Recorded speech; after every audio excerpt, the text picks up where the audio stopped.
It has been 3 years since the January 6th events at the U.S. Capitol occurred. Since that time, close to 300 individuals have been charged with a crime by the U.S. Justice Department.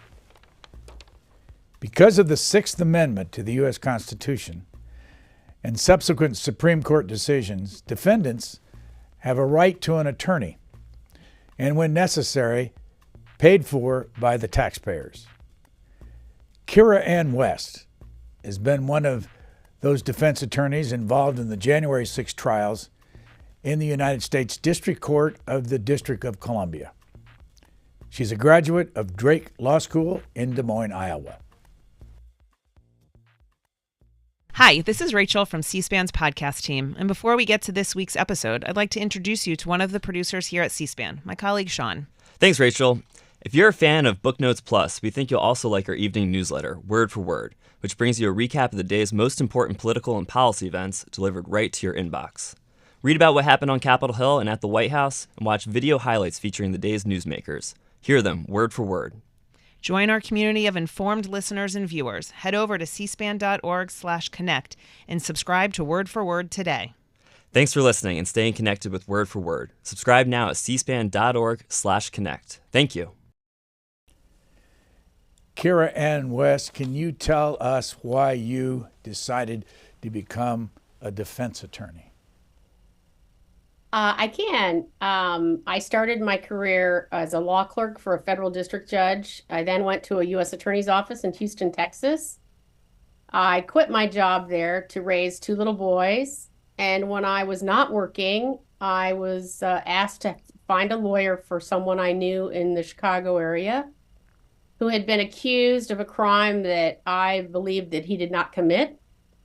And I felt from my experience as a federal prosecutor that this would never have been charged in Houston where I worked. And it really interested me and piqued my curiosity. And I thought, well, this is fun. I want to do this. And that's how I became a defense lawyer. How long have you been doing it? I started my defense work in 2004. How about the law part of this? Why did you become a lawyer? The honest answer is I was a piano major in college, piano performance, and it was too difficult to compete. There were so many great pianists. And one of my college professors, Dr. Israel, said, well, why don't you do an intern? You have all the skills of a lawyer. Why don't you do an internship at a DA's office? I did it. I worked on a murder case. It fascinated me. And I said, this is what I'm going to do.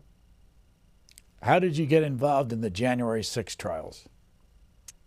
I am on a list of court-appointed lawyers in federal court in Washington, D.C., and have been doing that for many years. And when they started being charged, the public defender here, A.J. Kramer, put an email out asking us all to take these cases. And some lawyers said no, thank you.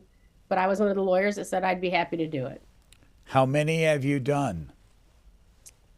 Of my own personal cases where I'm lead counsel, I've had over 20 cases. But I'm also helping lawyers around the country in a pro hac vice status, which that means, a lot of the people that were at January 6th, they're from other states, and they hire lawyers in Ohio, Idaho, New York. And those lawyers are not licensed or practiced in D.C., so they've reached out to me, and I help them with their cases. So probably 35 of those, over 30 for sure. What's your opinion of this whole enterprise, which I suspect is the largest effort like this ever by this Justice Department? Wow, that's a big question. My opinion is that this is a serious crime that has to be accounted for. A very, very dark day in American history. But I believe what I've experienced as a defense lawyer, which I've experienced for years, is that there is quite a bit of government overreach as far as who they're prosecuting and what they're charging them with. Can you explain that? I can. I've represented a lot of individuals who, I would say the majority of my clients, none of them January 6th clients. They have no criminal history. They did not engage in any violence on January 6th. Some simply went into the building, turned around, and went out. Many were in for a very short period of time, less than 20 minutes. Yet the government is charging them with felony charges that you could get up to 20 years in prison for. That makes absolutely no sense to me. And in the beginning, I had a really hard time because I felt like many people that the people who were responsible for January 6th were not being accountable for their actions, but that's changing, has changed. So that's the best description I can say. Now, the people that engaged in violence, sure, prosecute them, give them years in the federal penitentiary. They deserve it, absolutely. People that broke down windows and hurt police officers, absolutely. But a lot of these people were mere bystanders and really did nothing. And they're being charged with felonies, which I find really unfair. What's the difference between representing a single client in a courtroom where you're the only defense attorney in there versus, I know in one case I saw you in a room with 4 or 5 defense attorneys. What's the difference between doing it either way? Well, when you only have one person that you're representing, which is generally the case, and you're the only lawyer, you have a lot more control over what's going on at your table. But when you are co-counsel with 4 or 5 other lawyers, you have to be so conscious of what their arguments are, what their defenses are, what are they saying bad things about your client? Are they making the appropriate objections at the appropriate time? Are they making the judge mad? I mean, there's all kinds of things that go into that. So you really have to be on your toes in both cases, but really critical when you have all these other lawyers and personalities. What do you think on that first day when you have a client at the table and the judge comes in and begins the process? I think how privileged I am and what an honor it is to practice in the federal court in Washington, D.C. I still get willies when a judge takes the bench, and it's fun. I think that depending upon whose court you're in, I know that if it's a certain judge, well, my client is more than likely going to be found guilty because the judge hates these cases. Or if I'm in another court and there's a judge that's more open-minded, I'll say, I've got a chance here, bring it on. How powerful are these judges in the district court? Federal judges are the most powerful people in this country. It's a general misconception of non-lawyers that, judges are just judges. But Article 3 judges, the article in the Constitution that gives them power and life appointments, makes them the most powerful people in the country. And I mean more powerful than any senator, more powerful than the president. They wield a stick that is bigger than any. Why? Because that's the way our system of government is set up. And that's what the Constitution says. So they have a lifetime appointment. It gives them a lot of leeway. And some exercise it and some don't. So what is normally your relationship with a judge? What I'm getting at is, do you see them outside of court? Do you meet with them in their chambers, or do you just see them in the courtroom? That depends on the judge. Federal court is very formal. So lawyers don't have quote unquote relationships generally with federal judges. I've been practicing law in that courthouse now for 13 years, I think, 14 years.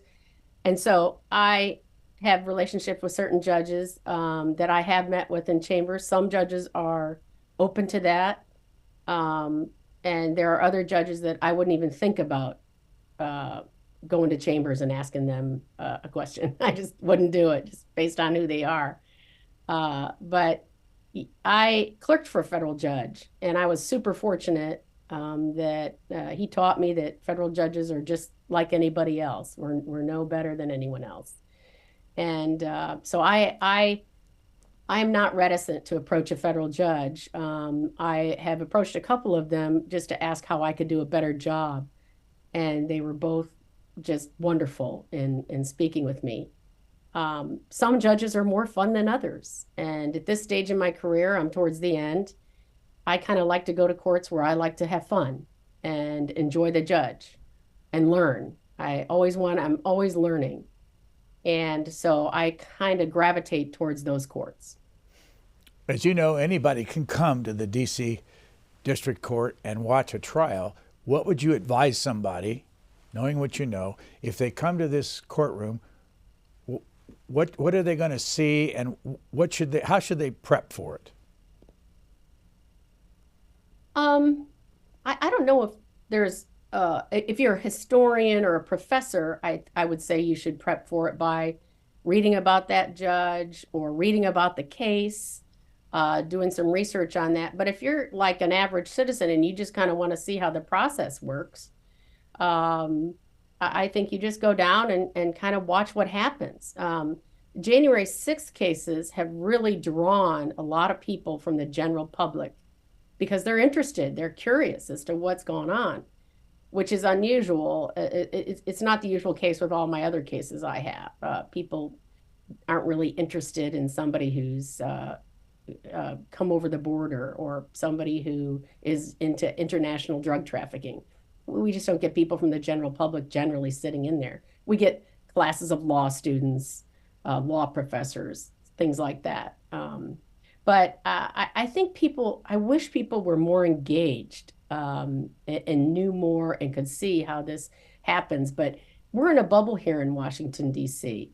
When I travel home to Chicago or I go to Texas or California, people will say to me, "Are you still working on that January 6th stuff?" I mean, they don't have any concept of it's completely taken over my life. So I wish people, the Zoom during COVID really helped because people could get in the public line and listen. And I encourage people to do that so that they can understand the process. But my advice would be just to get more involved. Here we are in January of 2024. Do you have now anybody to defend in this coming year? Oh my, yes. I have a trial that starts January 2nd. I think Judge Lamberth forgot that the football championships were January 1st, but that's okay. So I'll be starting in his court January 2nd. I have a trial in front of Judge Howell February 12th, and I have a trial in front of Judge Contreras May 27th, and I may have another one coming up. Are these all January 6th? Yes, sir, they are. And what's the difference between somebody who is paid as a public defender versus somebody who's sitting at the table with you who has a lawyer that's getting mega bucks? When you start out being a lawyer, you don't, some lawyers do it for the money, some do it because they are interested in the law and like the challenge. If I had gone into law to be a rich person, I would have gone to a law firm. I had the credentials, I had offers, I could have done it. But it was more interesting for me to represent people who are, they're marginalized by society. They can't advocate for themselves. And that's very, very satisfying for me. So do I make a lot of money when I'm court appointed? No. Is it enough to live on? Yes. But the people who make mega bucks, I don't know about the difference. They're just making a lot more money. They don't necessarily do a better job. I mean, to be a court-appointed lawyer on the CJA list in Washington, D.C., there's a committee of lawyers that vet those people on that list. You have to be highly qualified and competent. And one thing the general public doesn't know, they're like, oh, I've got a court-appointed lawyer, I better get a private one. That is just so untrue. Some of the finest lawyers you're going to find in this country are working in federal public defender offices, and court-appointed lawyers on the CJA list. So That's a common misconception. And of course, in Washington, D.C., I mean, I just pinch myself when I'm in that courthouse because I'm watching some of the finest lawyers in the country whenever I'm down there, and that's really special. What's the difference between a district court judge and a circuit court judge? A district court judge is generally a trial court that they hear cases in the first instance. A circuit court judge is also known as a court of appeals. For example, the D.C. Circuit Court of Appeals, that's the appellate court judge. Those circuit judges hear a case on appeal from the district court. And the circuit court judges, they sit in a panel initially of 3 judges that hear the arguments of each side from the district court. So the circuit court is considered a more powerful court because it has the power to overturn or reverse that district court. And the circuit court here in D.C., the D.C. Circuit, is known as the second most important court in the land because of so many feeders to the Supreme Court. We get lawyers, judges from the D.C. Circuit going on to the Supreme Court and so on. So that's the difference. Go back to the first day when they choose the jury. What are you doing when that happens? I am very carefully watching people when they file into the courtroom. I'm watching their body language. I'm trying to see if I can connect with them in any way.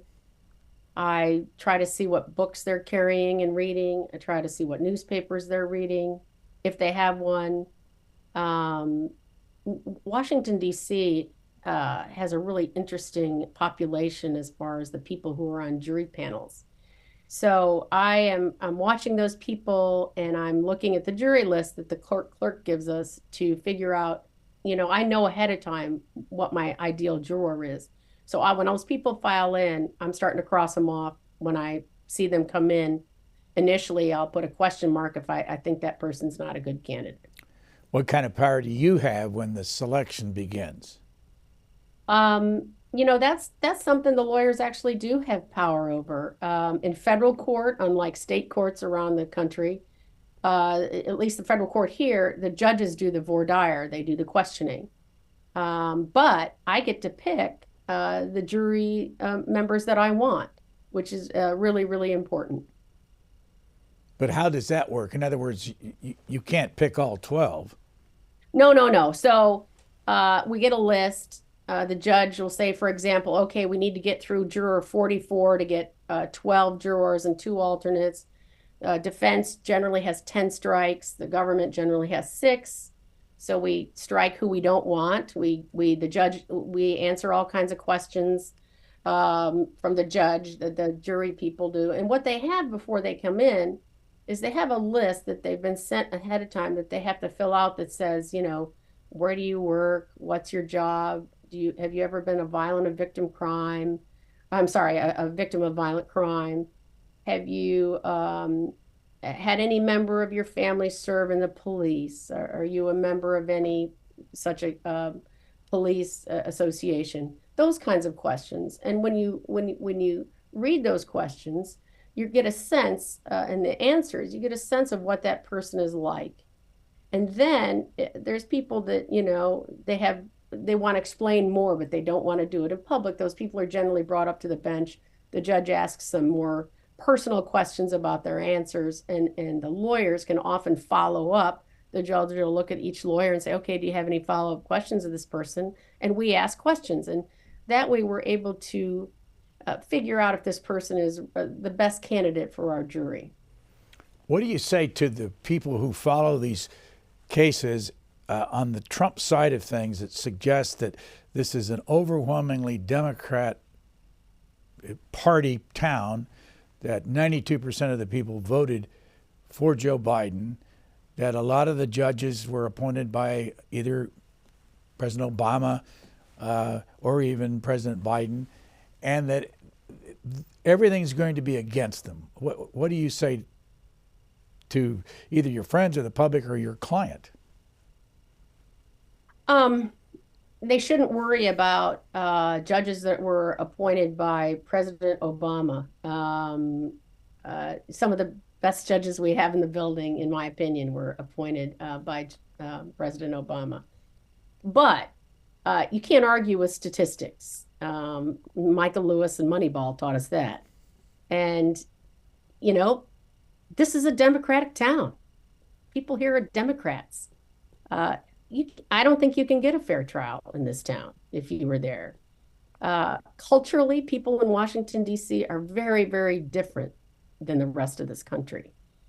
And it's been my experience. I mean, I set out with a really positive attitude thinking, okay, I can argue to this jury. I've done it a million times. How hard can it be? Well, it's really hard. They don't want to hear, especially if your case has anything to do with firearms. The judge lets in any evidence that your person has a gun. Okay, that's it. You're a domestic terrorist. We don't have to listen to any other evidence. We don't have to know about anything. Forget it. So I think it's really, really a tough sell in this town to pitch your case to a jury. Now, a couple of people have had super, super rare. Have had a couple of counts of not guilty, but that's pretty rare. I've gotten not guilty counts from judges, not from juries. Would you rather have a bench trial, meaning the judge only is there to make the decision, or a jury? That depends on the judge that you draw, but I would say 9 out of 10 times I definitely would rather have a bench trial. Why? These judges, you know, they're smart. They're very, very smart, the judges on the district court. And the majority of them are super fair and will listen to your argument and will look at the evidence in a fair way. Whether they were appointed by Reagan or Obama or Bush, you know, that really is not the case. What president appointed you? That we've been surprised all over the place in that sense. When do you first talk with or meet in person your client? I try to do it as soon as possible. You know, I have clients in California, so that's hard. Clients in Texas, hard again. But I make it a point to meet them in person. It was really hard during the pandemic, but now that people travel more. But I try to meet right in the beginning and get a sense of who this person is, why they did what they did on January 6th, and how can I help them. What do you tell them? As, you know, as they're coming into the court for those first few days, what instructions do you have for them sitting at that table with you? I tell them to be respectful, to pay attention to my instructions.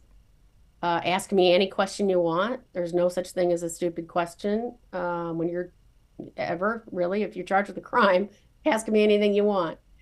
I really tell every client I have, no matter if it's January 6th or any other case, keep your mouth shut. Don't talk to the press. Don't talk on the phone to your friends about your case, especially if you're in jail. Don't talk on those phones because they're being recorded. And you know, by and large, most of my clients follow the rules. I have in my hand, and we're talking at the end of December, recording this, I have in my hand a sheet from the court for this day and all the activities from the different judges and all that anybody in the public can see. And I counted up, there are 50 different events on this day in the district court here in town. And of course, a lot of them aren't January 6 cases. And the reason I bring this up is because it appears like Judge Chutkan, who's supposed to sit if the court trial for Donald Trump on the January 6th starts on March 4th, but she's in court every day with other cases that have nothing to do with January 6th. What's your opinion of how they keep track of all this? You can see her sitting there dealing with somebody that has a drug issue or a gun issue, and then there's nobody in the court, nobody's following it at all. And then the next day, when she gets to the Trump trial type things, the place is full. Well, not only are these judges extremely smart, they're very hardworking. If you're in trial with Judge Maida, you better be at the courthouse at no later than 8 a.m. and you're going to stay after 6 or 7. That's just how it works. They work hard. So they also have law clerks, and the law clerks they're all Ivy Leaguers. They're all super smart and they work hard. So their law clerks are keeping track of what's happening. Their courtroom deputies, who are also hardworking, they keep track of all that. So they have a staff that, kind of, I wasn't a law clerk here, but they keep track of things. Plus, you have the clerk's office on the first floor. The people in that courthouse are just, I can't say enough positive things about them and how they work. What's the part of a trial that you don't like? I think that the part that I am most disinterested in is opening statement, because you can't do much. You can only tell the jury, we think the evidence is going to show this, and you're constrained by the rules or certain things you can't say. You can't talk about certain evidence because it's not in evidence. So that's probably my least favorite thing. I saw a quote from you that has to do with this appeal on the obstruction issue. I'm going to ask you first what it is, but also I see you saying this is a watershed day. And you said this a couple of weeks ago when the Supreme Court agreed to hear this case. What were you talking about? What is this obstruction issue and the Supreme Court? Well, there's a case in the D.C. Circuit that was appealed to the D.C. Circuit, United States versus Fisher. And the D.C. Circuit held that the statute, 18 U.S.C. 1512C, does apply to these January 6th cases because, when we started these January 6th cases, the government starts charging all these statutes that none of us have ever seen before. Most of us, I should say, 99% of us. So our argument is, well, this doesn't really apply to people protesting. This statute applies to people who are fixing trials or testifying falsely, who are obstructing an official proceeding. And the D.C. Circuit panel said, no, that's not right. It does apply to January 6th protesting. Okay, so that case was appealed to the United States Supreme Court, and a petition of certiorari is how you appeal your case to the Supreme Court. What does that mean, certiorari? It means that the appellant is asking the court to hear their case, and cert I think is granted in less than 1% of cases. I'm not sure about that, but it's almost impossible to have the Supreme Court hear your case. And I said it was watershed because they granted cert. I couldn't believe it. So the question presented in the petition for certiorari is, did the D.C. Circuit err in construing 18 U.S.C. 1512, which prohibits obstruction of congressional inquiries and investigations to include acts unrelated to investigation and evidence? That's a lot of legal mumbo jumbo, but basically the court is saying, hey, we're not sure the D.C. Circuit got this right. We're gonna hear argument in this case, and we're gonna decide it. So for January 6th defendants, what this means is, hey, even though you were convicted of this, the Supreme Court might throw it out. So if that's the case, if that's how it works out, a lot of people with felony convictions are going to have those convictions reversed, which is a big deal.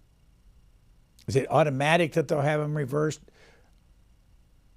I don't know that it's automatic. I think that it automatic, I don't know if that's too strong of a word, but I think pretty much that what they would do, say, for example, if the person has already been sentenced, that defendant would have to be resentenced without that 1512 count. And so the district court then would have to rehear all these cases again. And so what we as defense lawyers have done is said, hey, I have all these trials set in 2024, but what if the Supreme Court says that 1512 isn't viable anymore? Then why have that trial? So that's kind of the posture where we are right now. This week earlier, Judge Maida and Judge Nichols both continued cases with these statutes, 1512, until after the Supreme Court makes a decision. So I don't know of other judges that have or if they will. What does continued mean? Continued means like say, for example, I just told you I had a case set January 2nd. Continued means it would be set farther down the road, maybe to July or August. So let's go back just for a minute to your early days. Where is home for you originally? I was born and raised in Morris, Illinois, a small farming town south of Chicago. Where did you go to college? I went to Illinois Wesleyan in Bloomington, Illinois, which is a small liberal arts school. And your major there was? Piano performance. Do you still play the piano? Not like I used to. Not like I when I retire, I just bought a clavichord. I'm gonna try to learn that, and we'll go back to my piano playing. Where did you get interested in piano? I was a little kid in Illinois, and I had a lot of energy, and somebody suggested that I take piano lessons. I was raised in the Presbyterian church, and there was a lady there that taught piano who also went to Illinois Wesleyan, and she was my piano teacher. And I liked it. I was in church every Sunday playing the piano or singing in the choir, and I just loved it. Did you have any knowledge or interest in the law when you were in college? I did. I think after my sophomore year of college, I started taking more history, and I took a philosophy course. I also took a lot of Spanish. So I did think, well, maybe law school would be a good idea. I wasn't sure about it. But then I did an internship, and that cemented it for me. And where did you go to law school? I went to Drake in Iowa. I'm from a Scandinavian family, Norwegian, and so I had to pay for my own college. I had to pay for my own law school. Drake gave me the most money and free room and board, so that's where I went. And then from there, you were talking about Texas. What drew you to Texas? I knew when I was in law school that I should clerk for a federal judge. And I couldn't afford to live in downtown Chicago. I was offered a clerkship there, but I couldn't afford it at the time. I had an aunt that lived in Houston. I could live with her for free. So I applied to every federal district judge in Texas. I was super fortunate. Several judges offered me jobs, and I clerked for Kenneth Hoyt in Houston, who at the time was the only Black federal judge in the state of Texas. That was a fabulous experience, life-changing for me. Why? I had only, I'd only been around white people, college, law school, pretty much. And then there I was in Houston. I was the only white person in chambers. And I learned a lot. My judge was under the spotlight all the time just because of the color of his skin. That's ridiculous. But I had never considered anything like that before. It just had never been on my radar. So that was a super powerful experience for me. And I still have a very close relationship with my judge and the secretary that worked for him. What court was it? It was a district court in the Southern District of Texas in Houston. A U.S. district court? Yes, sir. And as I know, when I sit in the court, I wonder how many people are behind that judge I see up in front of the court. Can you answer that question? I mean, when it comes to clerks, how many clerks do these U.S. District Court judges have here in Washington? I think they have three. I think when I was a clerk, you could only have two, but I think the district judges get three, and I think this they can get another one if they don't have a secretary or something like that. And I love talking to these law clerks. Every single one of them went to Stanford, Harvard, Yale, Penn. It's just ridiculous. I mean, I'll never meet a Drake Law School graduate who's a law clerk for one of those judges. It's just not going to happen. How much of what a judge reads in court is written by a clerk?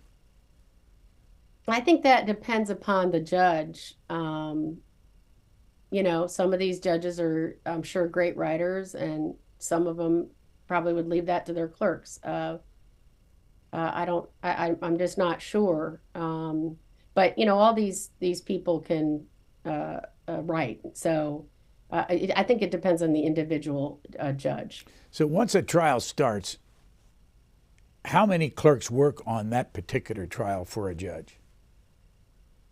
I think it's courtroom by courtroom, and it depends upon how fun or exciting the trial is. I think that generally a law clerk is assigned to the case. And then if the case is big, I'm sure the judge will draw on another law clerk to do certain things on that case. I'm not sure. But in the last case I tried, all three law clerks were in the courtroom a large part of the time. And then there's five or six interns sometimes for that judge. So they'll be sitting there watching the trial or doing certain things. And these judges give these law students opportunities in their courtrooms that are just phenomenal. I mean, it's just great to be able to sit there and watch that as an intern. What do you think of the prosecutor? That depends on the prosecutor. In general, what do you think of these government prosecutors that are trying these January 6th trials? That's fascinating. I have met, so it's so huge that the DC U.S. Attorney's Office can't handle it. So they've recruited prosecutors from all over the country, and I have met some of the nicest people, prosecutors, just lovely. In DC, and things are more laid back in, say, Utah, okay? In DC, it's war, generally.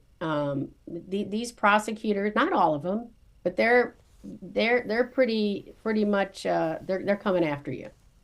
Why? That's a good question. I guess maybe they're true believers in some sense. They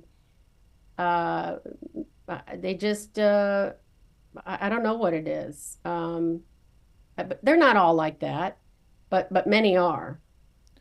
Have you seen anywhere, I've tried to find it, the cost of this January 6th Justice Department U.S. Attorney effort? We're now at over 1,300 individuals who have been charged in one way or the other. Why have they spent have you seen a dollar figure anywhere? I have not. And that's that kind of goes to what I said earlier about overreach. I mean, we're spending so much money on misdemeanor cases. I think in my whole career, I've had one misdemeanor case in federal court before January 6th. Now I have tons of them. And I'm not saying they shouldn't be prosecuted. They should. I'm just saying, to the extent that they're prosecuted and the discovery that goes into it and the number of hearings you have to have, it's remarkable. So it's a huge economic drain. There's no question about it.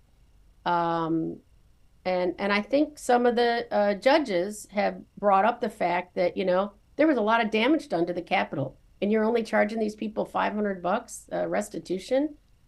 I think that's a solid argument. There was a lot of damage done to the Capitol. So, that's for somebody other than I to do that, decide that. So, the media. What is your personal philosophy about talking to the media during a case?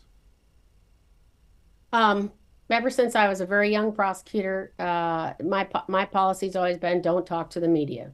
They're never going to help you. They're going to twist your words, and that's usually been my mantra. But I have talked to the media a couple times in January 6 cases. Once was out of just sheer frustration with how the government was proceeding in a case. And so I try not to talk to the media, but I have broken that rule. And why do you think they get it? Do they get it wrong, or they just don't help when they report on these cases? I think there's been some really excellent reporting, and it's not that they get it wrong; it's that they don't tell the full story all the time. And I'm always wanting to say, gee, I'd love to email that guy and tell him, what about this? But I don't. But by and large, if they would give both sides of the story, I'd feel better about the reporting. And some of the media, they're name calling certain judges. I mean, there's just no place for that. I mean, it's just unprofessional. Why say something, call a federal judge a name? That's just silly. So I think that perhaps we could do a little better. So when you're sitting there and it's getting near the closing, and you know what the jury is, you know what their politics is. What are you thinking about the closing, and how do you approach that? What do you say that you think might change their mind when they get into the jury room?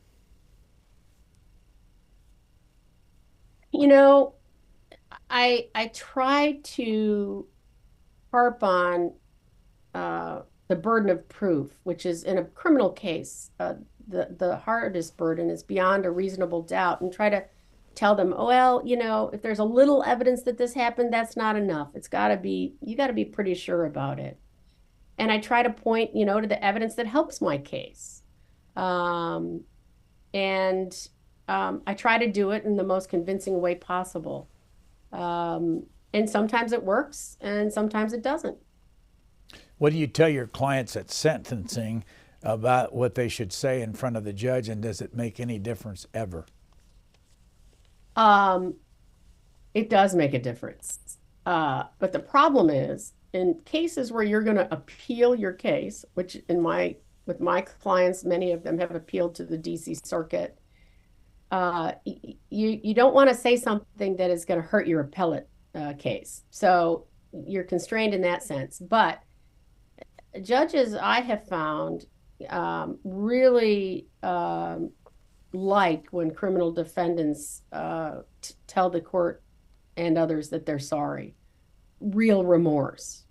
And what's hurt criminal defendants in January 6 cases is you've had a couple of criminal defendants early on be sentenced, gotten a break in their sentence, and said to the judge, oh, I'm so sorry, blah, blah, blah. Then they go on TV the next day on some news program and say, oh, I don't mean any of that, blah, blah, blah. So then the court says, well, hey, I'm not going to give that other person a break because I don't know if your remorse is true or not. That's really hurt us, which is unfortunate. I wish that hadn't happened. But by and large, judges really like it if you are remorseful and that remorse is sincere. When the Proud Boys were sentenced and Dominic Pizzola he was convicted and he was in front of the judge, he was remorseful. And when that particular session was over and the judge left the room, as he's walking out of the room, he's been convicted, he puts his fist in the air and says, Trump won. And that's kind of the example you're giving, as when what would you do if you had a defendant that would do that and you were representing them? Would you follow through and represent them on an appeal? Probably not. I tell every client when I first meet them two things. The first thing is you have to tell me the truth. If I find out that you've lied to me about something, I'm going to withdraw from your case. Secondly, and this applies mostly to my people in jail, but to everybody I say, and this is unconstitutional, but I tell them, you have to go to church.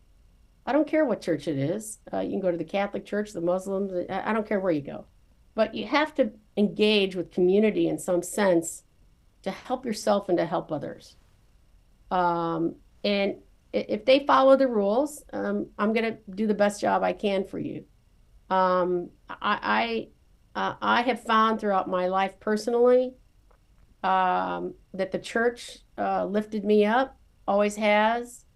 And faith is a super important thing for me. And I'm not just going to be your criminal defense lawyer.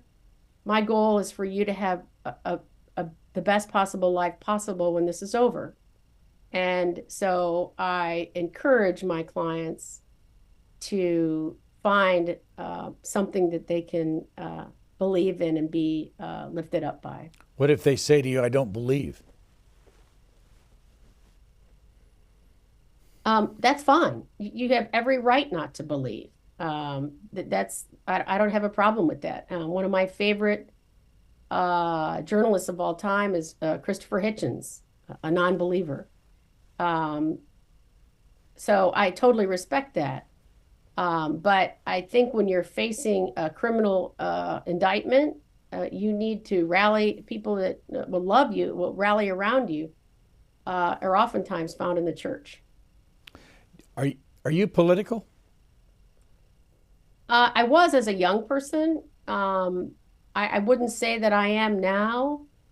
I was when I lived in Texas. But when George W. Bush told criminal defendants that they couldn't have lawyers at Guantanamo, that was it for me. I couldn't stand behind the Republican Party way back then. So yeah, I wouldn't say that I'm political now, but I think that our country is definitely fractured right now by politics. Go back to what you said about George Bush and that they couldn't have lawyers, the defendants down in Guantanamo. Why did he do that? Oh, I think because that they were, and I could be wrong about this, but I think it's because they were defined as enemy combatants. And somebody wrote a memo that says if you're an enemy combatant, you don't get a lawyer, or if you're not a U.S. citizen or something like that. I don't remember. I mean, that was 20-something years ago. But I remember reading about it at the time, saying to myself, well, that's not right. You get a lawyer, whether you're a citizen or not, and you're being held and charged in the United States, you get a lawyer. So that was a problem for me. Of the 20-some cases you've been involved with January the 6th, once it's over and done, can you talk about them? Or do you talk about them? I won't talk about my case. I could. I won't talk about my cases until I'm done with all of them, which is going to be sometime next year. I think just me talking to you today is a stretch, and I think that I should be cautious in the future and talk about a specific case or a specific client. Clients have asked me to speak to the press. I've told them I'm not going to speak to the press. I've asked clients to please not speak to the press. I will when the time is appropriate. Let me go back to, I kind of asked this in the beginning. When I ask it again, for people coming to the court, give us some tips as to what to look for in the middle of one of these trials.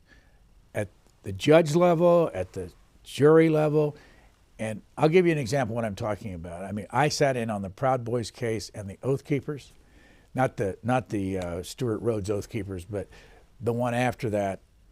And in the Proud Boys case, they all were dressed up in coats and ties, and so were the marshals. And the marshals were surrounding them, and you did, if you're an outsider, you knew they were in jail.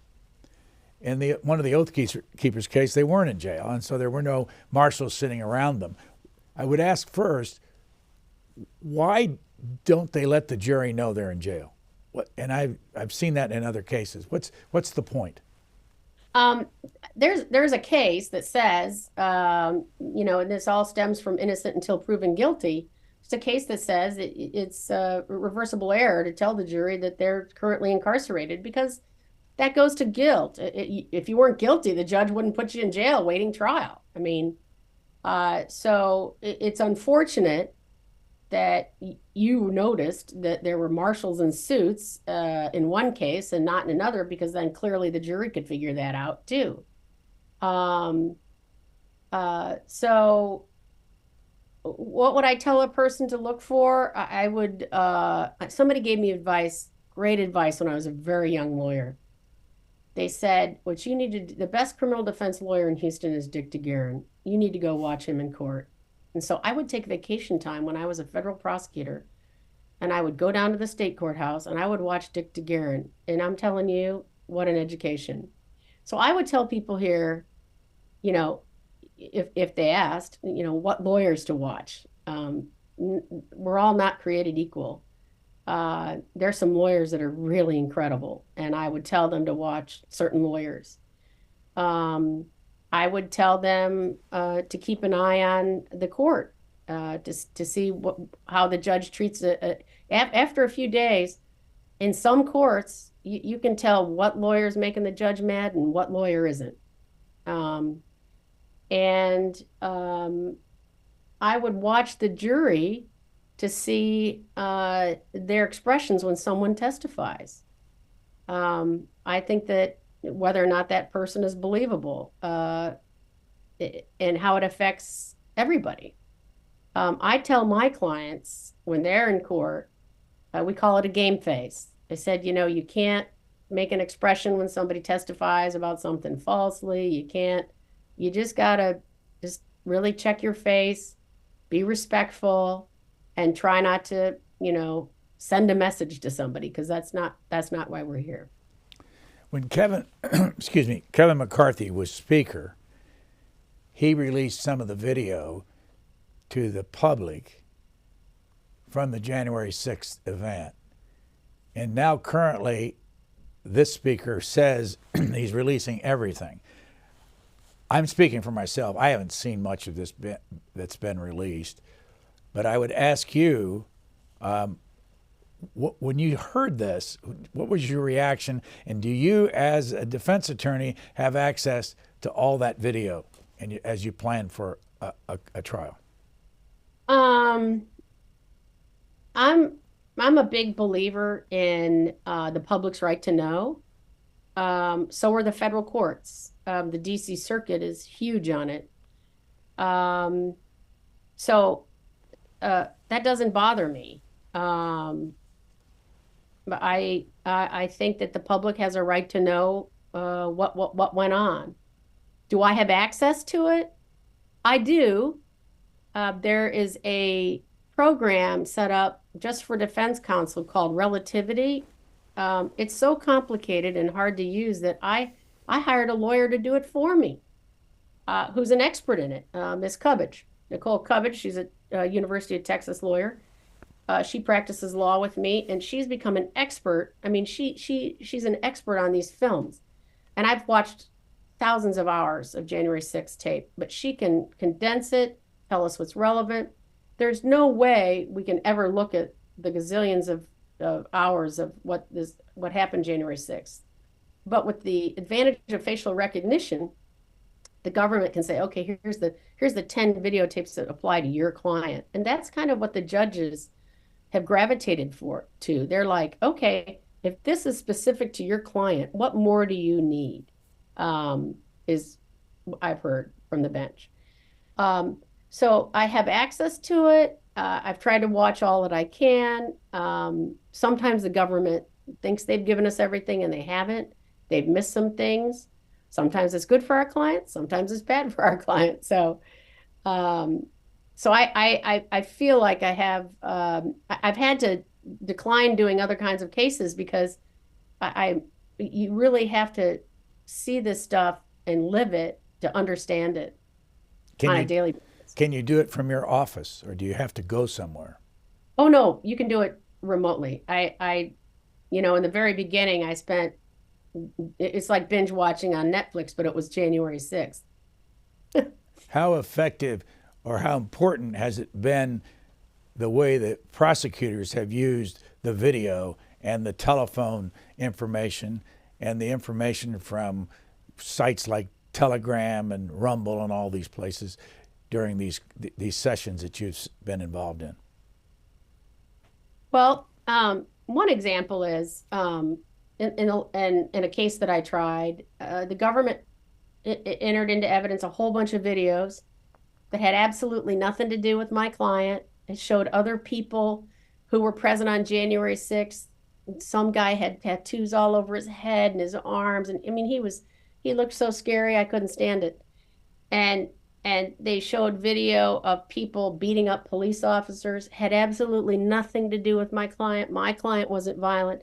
So they used this videotape to say, oh, your guy was there. He's a bad apple. And it works like a charm. These other video sites, unfortunately, there were a lot of people there that day that were journalists and people who thought they were journalists. And they put and the clients themselves, they put everything on Facebook and Twitter and all these places. And so that's where the government has gotten a lot of their evidence. Not only that, you have these do-gooders, people like sedition hunters that, okay, government, you missed this. Let me tell you about, Joe Smith here and what he did on January 6th. So you've got a whole arsenal of the public helping the government. There is nobody in the public helping me defend my clients. So, they use it to their advantage. Now, I could say at the same time, everything my client did in the Capitol is videotaped. You can see he engaged in no violence. You can see he engaged in no name calling. He didn't do any chanting, but people don't care. They just don't care. I want to ask you an insignificant question for somebody that's not been in a courtroom, but especially during the Proud Boys trial. The sidebar. Everything goes quiet. They put on noise in the room, and all the attorneys and even the defendants pick up a phone and they talk to each other and the judge. What is that usually about? And sometimes it happens so many times, it just keeps delaying everything. Well, that's the husher, and the lawyers will want to talk about the hushers, the noise. Some piece of evidence so before the case even gets to trial, there's tons and tons of work that has to be done. Tons of motions are filed. The judge rules on those motions. There's motion hearings. There's motions to suppress evidence that the jury's never supposed to hear about because it's so inflammatory or prejudicial. And so sometimes during a trial, maybe one of the prosecutors or defense lawyer will forget about what the judge's order was, and the evidence is mentioned, and somebody jumps up, objection, and everybody's got to get on the phone. And, it depends upon the court. I mean, an older judge, a more experienced judge is going to shut that down. They're not going to let that delay the trial. I think maybe some of the other judges may let the lawyers talk all they want, which, that delays everything. So, and it's to preserve the record. You want to make an objection. If you think the judge is making an evidentiary ruling that's mistaken, you want to protect what we call protect the record. We want to make a record of the judge's mistake so that we can argue it on appeal. I assume, I've never seen it, but watching the reporter do a transcript on everything that's said in that courtroom, do you have access to that transcript? We do. These court reporters, God bless them, they work all day and then they go home and then they have to do what's called daily copy. They transcribe it at night. So they're pulling the two shifts. So yeah, if I order daily copy, I get it. If I don't, I can order a 30-day transcript, and depending upon what that court reporter has going on, you'll get it in a certain amount of time. But you pay for that. How much? It depends. It depends if you order it daily, 3-day, 7-day, 30-day, maybe 10-day too. It's a few $100s or a few thousand. Does that have to come out of your pocket if you're a public defender? No, it does not. But you have to get, you don't just get it. The judge has to approve it. How long does that take? Again, it depends upon the judge. You just got to keep bugging them until they approve it. And sometimes you don't have to bug them at all. Okay, we're going to wrap this up and let you go. But if you could change anything in this process, especially the January 6th process, what would you change?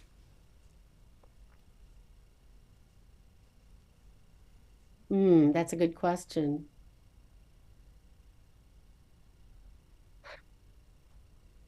I would probably ask that the discretion of the line prosecutors be given a little bit more faith by their supervisors. There's a lot of really good prosecutors, smart, fair, honest, and they don't have any.